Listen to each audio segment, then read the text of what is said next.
लक्ष्मीच्या पावलांनी या मालिकेच्या येणाऱ्या भागामध्ये काजू निर्दोष आहे हे कलाने सिद्ध केलेलं असतं आणि सगळ्यांसमोर अशोकने ते तिच्या बॅगमध्ये ठेवलेलं आहे हे सुद्धा सिद्ध केलेलं आहे. परंतु एक प्रश्न उरलेला असतो की अशोक हे सगळं का करत आहे? हे सगळं करून अशोकला काय मिळणार आहे? हा प्रश्न अर्धवटच राहिलेला असतो. त्यावर कला सगळ्यांना म्हणते की हे जरी अशोकनं केलेलं असलं तरी याच्या मागे दुसऱ्याच कोणाचा तरी हात आहे आणि जो कोणाचा हात आहे ते मी नक्कीच शोधून काढेन, असं सगळ्यांसमोर कला म्हणत असते.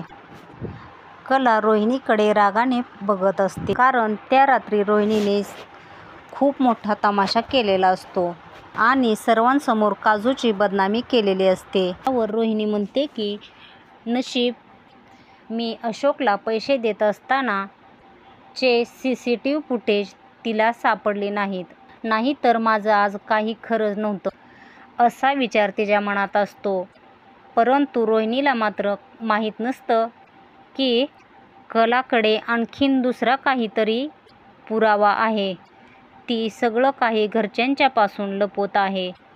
फक्त घरात भांडण नको यामुळे कला शांत बसलेली असते. योग्य वेळ येईल त्यावेळेस कला गौप्यस्फोट फोडणार असते. त्यावर कला काहीच बोलत नसते आणि आपल्या रूममध्ये येऊन थांबते. त्यावर कला अद्वैतला म्हणते की अद्वैत, तुझ्या लक्षात येत नाहीये की अशोक असं काही करणारच नाही. हे सगळं काही करणारी व्यक्ती जी आहे ती म्हणजे रोहिणी आत्या आणि तो CCTV फुटेज ती अद्वैतला दाखवते आणि त्यावर अद्वैत म्हणतो की कला, तू हे सर्व काही सगळ्यांच्या समोर का सांगितलं नाही? त्यावर कला म्हणते की काजूवर जो आरोप केलेला आहे तो रोहिणी आत्यावर आला असता आणि या घरात मला तमाशा नको आहे आणि मी एकटी रोहिणी आत्याला हे सगळं समजावून सांगणार आहे.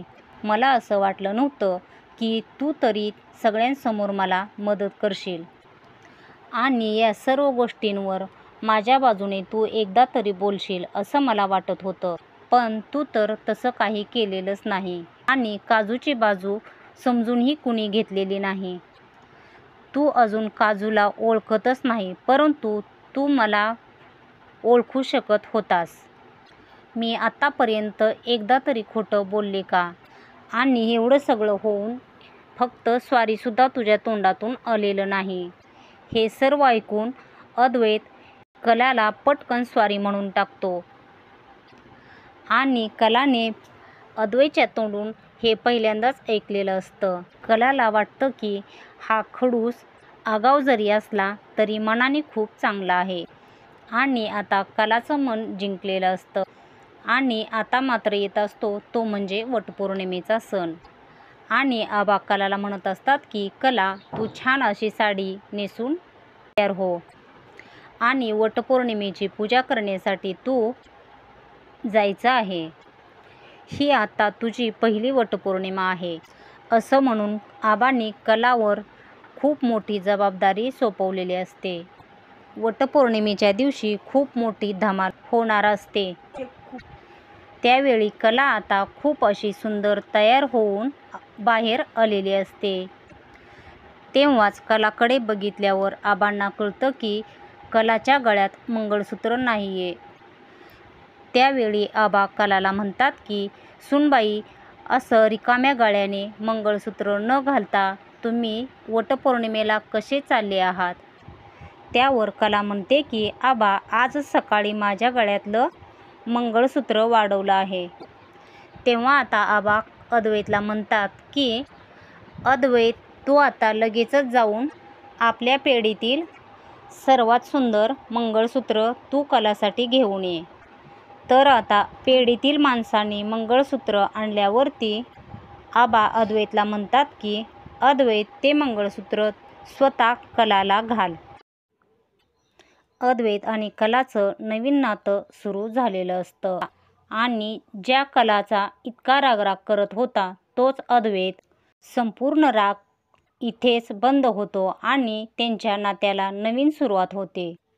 आणि इथेच वटपौर्णिमेची पूजा संपलेली असते आणि अद्वैत तिथून ऑफिसमध्ये आलेला असतो. ऑफिसला अद्वैत आल्यावर सांगत असतो की हे बघ, आता आपल्याला नव्याने कामाला सुरुवात करायची आहे. जे काही घडलं ते सगळं सोडून देऊया.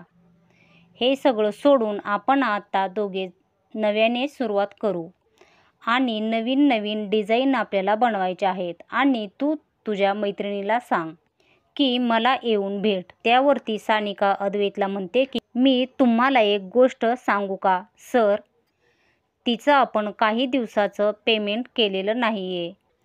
त्यावर अद्वैत म्हणतो की असं काही करू नकोस. तिचं अकाउंट तुझ्याकडं आहे ना, मग तू तिच्या अकाउंटवर तिचं पेमेंट जमा कर आणि आपण जेवढं पेमेंट देतो त्याच्यापेक्षा जरा जास्त तिला पेमेंट दे, कारण हिच्यामुळे आपल्याला खूप फायदा झालेला आहे.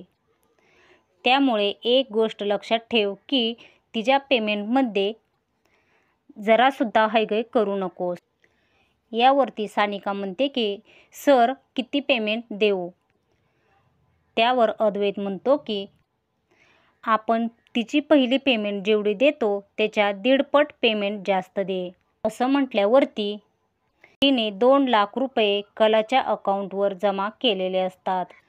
ती 2 लाख रुपये अकाउंटवर जमा करण्यासाठी निघालेली असते आणि बाहेर जाऊन कलाला फोन करते व कलाकडून तिचा अकाउंट नंबर घेत असते.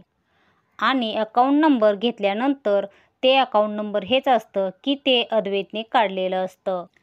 अद्वैतने कलाचं अकाउंट काढलेलं असल्यामुळे ते अद्वैतला माहीत असतं आणि त्याच अकाउंटला ते पैसे जमा होतात आणि अद्वैतने त्या अकाउंटला त्याचाच फोन नंबर दिलेला असतो. आणि पैसे जमा झाले की अद्वैतच्या मोबाईलवर मेसेज येतो. अद्वैतला मेसेज आला की अद्वैत विचार करतो की कलाच्या अकाउंटला इतके पैसे कुठून आले आणि या सगळ्यामध्ये अद्वैत खूप गोंधळात पडलेला असतो. हे सानिका काही घोटाळा आहे का? आणि आता ह्या सगळ्यामध्ये हिने हे काय केलेलं आहे? ही असं करायची हिला काय गरज होती? आणि चक्क कलाच्या अकाउंटला पैसे ट्रान्सफर केले. मला तर ही काय गडबड आहे हे कळतच नाहीये. आणि लगेच तो सानिकाला बोलावून घेतो आणि खूप मोठ्या आवाजात सानिकाला ओरडतो आणि म्हणतो की तू मूर्ख आहेस का? अगं, मी तुला तुझ्या मैत्रिणीच्या अकाउंटला पैसे जमा करायला सांगितले होते. यावर सानिका म्हणते हो सर, मी तर त्यांच्याच अकाउंटला पैसे जमा केले आहेत. आता मात्र हे सगळं कळल्यावरती खूप गडबड झालेली असते. त्यावर अद्वैत म्हणतो की अगं, तू कुणाच्या अकाउंटवर पैसे टाकले आहेत? तुला माहीत तरी आहे का? ते कलाचं अकाउंट आहे. ती म्हणजे माझी बायको. माझ्या बायकोच्या अकाउंटला तू पैसे टाकले आहेत. सानिका मात्र गडबडीत पडलेली असते. अद्वैत तिला म्हणतो की हे तुझं काय चाललं आहे? हे आता सगळं मला कळलंच पाहिजे. वर सानिका गडबडलेली असते व अद्वैत तिला म्हणतो की मी तुला नोकरीवरून काढून टाकणार आहे. तुझ्याकडे कलाचं अकाउंट नंबर कसं काय आलं आणि तुला ते दिलं तर कुणी? त्यावर सानिका गडबडते आणि अद्वैत म्हणतो की सानिका, तुझी नोकरी आता गेलीच. तसंही तुम्ही तुमच्या मैत्रिणीला ते पैसे दिले नाहीयेत. तुम्ही तिला पैसे दिले असते तर तिने कदाचित आपल्यासाठी काहीतरी केलं असतं. त्यामुळे तुम्ही आता इथून निघून जा. तुमची आता नोकरी गेली असं समजा. त्यावर सानिका म्हणते की नाही सर, यात माझी काहीच चूक नाही. मी तुम्हाला सगळं खरं सांगते. मी एक तुम्हाला दाखवू का? तुमचीच मिसेस कला चांदेकर यांनीच ह्या डिझाईन बनवल्या आहेत आणि मी त्यांच्याच अकाउंटला पैसे जमा केले आहेत. असं म्हटल्यावर अद्वैत खूप गोंधळात पडलेला असतो आणि म्हणतो की ह्या डिझाईन कलाने बनवल्या आहेत? त्यावर सानिका म्हणते की हो सर. त्यावर अद्वैत म्हणतो की हे कसं काय शक्य आहे? तुझ्या मैत्रिणीचे ज्या नंबरवरून फोन येतात त्या नंबरवरून तू त्यांना आता कॉल कर. असं म्हटल्यावरती सानिका फोन करते आणि सानिका तो स्पीकरवर टाकत असते आणि अद्वैत म्हणतो की विचार पैसे ट्रान्सफर झाले की नाहीत. त्यावर सानिका म्हणते की मॅडम तुम्हाला पैसे रिसीव्ह झाले का? त्यावर कला म्हणते की पैसे रिसीव्ह कशाला, तू मला हातामध्ये दिले असते तरीही चाललं असतं. म्हणते की मी तुमच्या अकाउंटवर टाकले आहेत. त्यावर कला म्हणते की तू असं कशाला केलंस, ते अकाउंट माझं चांदेकरांनी काढलेलं आहे. त्या अकाउंटला तू पैसे कशाला टाकले आणि ते त्यांना कळेल ना. असं म्हटल्यावर अद्वैत समोर सर्व काही खरं कळालेलं असतं. त्यावर रागाने अद्वैत घरी गेलेला असतो आणि तो कलाला रागाने बोलत असतो, तुझं हे सगळं काय चाललं आहे आणि तू तर म्हणते की मी खोटं बोलत नाहीये आणि तू तर तेच केलं आहे, तू तर खोटं बोलत आहे. त्यावर कला अद्वैतला म्हणते की मला खोटं बोलायचंच नव्हतं, पण जर तुला कळालं असतं तर तू मला म्हणाला असता की तुला हे काही जमत नाही, असलीच डिझाईन आहे आणि तसलीच डिझाईन आहे असं म्हणत बसला असता, म्हणून मला खोटं बोलावं लागलं. स्वामीनाथनच्या डिझाईनसाठी मी केलेलं नसतं तर तुमचं कॉन्ट्रॅक्ट गेलं असतं, म्हणून मी हे सगळं केलं आणि म्हणशील तर मला आता या पैशांची गरज होती म्हणून मी डिझाईन तयार करून दिल्या आणि पहिल्या वेळेस मी ज्या डिझाईन दिल्या ना त्या फक्त आणि फक्त स्वामीनाथनचं कॉन्ट्रॅक्ट मिळवण्यासाठी दिल्या. तुला माझ्या डिझाईन आवडल्या नसतील तर मी इथून पुढे डिझाईन तयार करून देत नाहीये. यावर अद्वैत म्हणतो की असं मी कुठं म्हणत आहे.